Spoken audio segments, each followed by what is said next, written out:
let's jump into a few easy pointers about the editing software. Of course, you're probably very familiar with the layers. So you have your layers. So the things that are on top are the things that the viewer will see, and the things at the bottom will be covered up. So here we're putting together a few graphics because these graphics have a transparency. You can see through some of them. So there's a little picture here, and then there's something here, and then there's a picture here, and then you can see the background here. So each layer is like the person's eye looking at it, and this is what they see from top to bottom. So if something's on the top and it's all black, if you have some black here, it'll cover up and there's nothing you can see below that if you have some black color or black slide. When you're putting your video together, the most important thing you need to pay attention to, of course, is your cutting, your editing, and that's often called montage. So splicing is a kind of montage. You splice together the things that you're going to show. So in this example here, we can see that we've got a person and an animated person, so a real person and a fake person. If we cut these together, that's called a montage, and it creates a feeling that these are together or they lead to each other or that they're doing something that's related. It creates another idea, a third idea. Anyway, that's not the main point to show this. The main point is to show you there are two ways to put clips together. One is a hard cut and one is the dissolve. So when you overlap these, they can do what's called a crossfade or a dissolve, depending on the setting in your software. In Vegas, this is very simple. You just go ahead and pull one clip over the other clip, and it will automatically make this crossfade like this. So very convenient in Vegas. Here we can see inside the lab we have our editing bay over here and our capture area over here. So our editing bay is labeled there. What about adding B-roll? B-roll is a way to show cutaways or other viewpoints or other shots inside of your main message. And one thing is very sure, and that is that if you add B-roll to your video, it really makes it look better. So if I'm talking about my school is a beautiful place. That's good. If I show you a picture of my school, that's good. But it would be even better if while I'm talking, then we have a drone flying over the school showing it's beautiful and you cut away to the drone. Wouldn't that be good? That would be called B-roll. So in B-roll, we just have to buy it, or we have to get free B-roll, or we go make it by shooting it. And here's an example inside of our editor, which is Vegas. We can see our media bin, and that is all of these videos here we have. Some of them are the videos we shot, some of them are little graphics, and some of them are B-roll that we can drag in and use inside of our video. So that's very convenient. Inside your editor, in this case Vegas, you may also have other kinds of media. For example, we have different colors like yellow. We have different titles, so you want to put words on the screen. Just go ahead and take this and say, oh, I like this one. This one moves left and right and has green. So you pull this into the timeline, and then you'll have that graphic or that title inside your timeline. It's that easy. When you are using your editing software, it's probably important to remember the bigger your screens, the better. You need more screens. Bigger is better, more screens is better. So if you're using a little tiny notebook, I can guarantee you it's going to be very tiresome. You're going to get tired out, it's going to be hard to do. Because the video editing program has so many features, has so many little tiny buttons. And of course the preview is tiny, and the little video clips are tiny.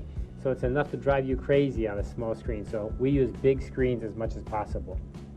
Now when you're editing your video together, one thing you often do is you're going to put in bookends.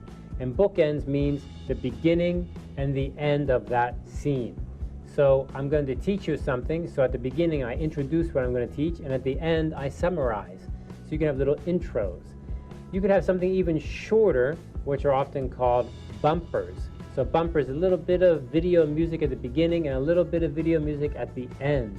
and those bumpers or intros, outros could be a little bit longer. Bumpers are usually shorter. You can drop those into your video. And so in the case of our video, we use a little logo and a little clapper board, and that acts as the intro and outro or the bumper for the video. When we look at the timeline, it can become very complicated quickly. And here we can see we've got all of these different parts in the timeline. So up here, what we actually have is the bumper at the beginning. And then here comes the intro to that next part of the video. And then down here is the background music for the video. So this bit here, the bumper, we will use this over and over again for the opening of all of our videos. And then this music, you can see this little bit here is actually the beginning, the bumper. And then we go ahead and we change over to the music for the rest of the video. You can see the crossfade right there. There's a crossfade. Also very important to pay attention to is if you look at these video ends, the very ends of the video right here, and the ends of the audio right here, and the end here, and here, here, there. You can see that there's a little line, a diagonal line that looks like this. It goes like that. Here's the video, and this line goes like this. What is this line? That's the fade out. That's the fade out. So I like to always add those fades at the beginning and ends. It makes it much easier for the viewer to accept than just to have a sudden and cut or drop. So those fades are very, very helpful. You want to do everything you can to help make the video smooth, the edits to move smoothly. And just a straight cut is not very smooth. So I like to have a transition, a crossfade, and even when I'm doing nothing, just coming to the end, just have a little fade out, and then the next one, a little fade in. Very helpful. Usually when I do this, I have a rule of thumb, and that rule of thumb is that I make the fade, this line, to be 15 frames. 15 frames if your video is being formatted or input or being edited at 30 frames a second. So that would mean 15 frames is 1/2 a second. So that little space there of fading out is 1/2 of 1 second. Usually that's fast enough that people don't notice and slow enough to give a little bit of a transition. It makes it feel very smooth actually. Here you can see another example of what I'm talking about. We have the bumper coming in here. This is the video with the clapper board. And then we have some titles, Unit 2. So these are titles here. And then we have some more titles up here. So these are going to be all words. And those words fade in. And then they fade out. And here you can see I'm talking. That's me at a desk. It fades in. And then above me, the bumper with the clapper board fades out. So you have a fade out and a fade in, which is the same as making a transition or a cross wipe like that. So here's another example of the same thing, only here we see some more audio doing the same thing. So down here we have our audio, and we have a transition here, fade in, fade out, overlapping. And then right here we can see this audio fading out. And we can see this video here fading out. And then our bumper here does this, and over here you can't see it because there's a little bit black there, but that fades out too.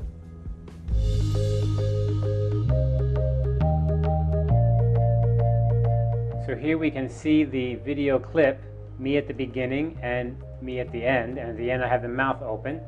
So what I can do is I can grab the video clip at one end and I can pull it like this.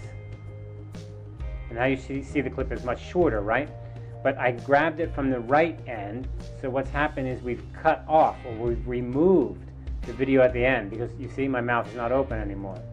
If I pull it to the right, now what happens? I'm getting more of the video on the right. So this is the video clip. I can keep pulling it until I get more and more, until it runs out, until it repeats. What if I do that same thing on the left side? So I come to the left side, I grab it, I pull it like this, and what's happened is I've cut off a lot of that video there. So now we're missing the video at the beginning because I've cut it off. Okay, so that's how you do the fade in, and that's how you do the kind of dragging the length. And at any time you can choose your clip and you can push the S key, S means split, or you can right click and you have commands like split, and now you've cut your video. But even though I cut the video, I can still pull the video. So now right here, this little bit is the same as this little bit because we cut it and then I pulled it over a little bit. So it's a bit of a repeat. So you never lose anything when you're editing in this kind of system.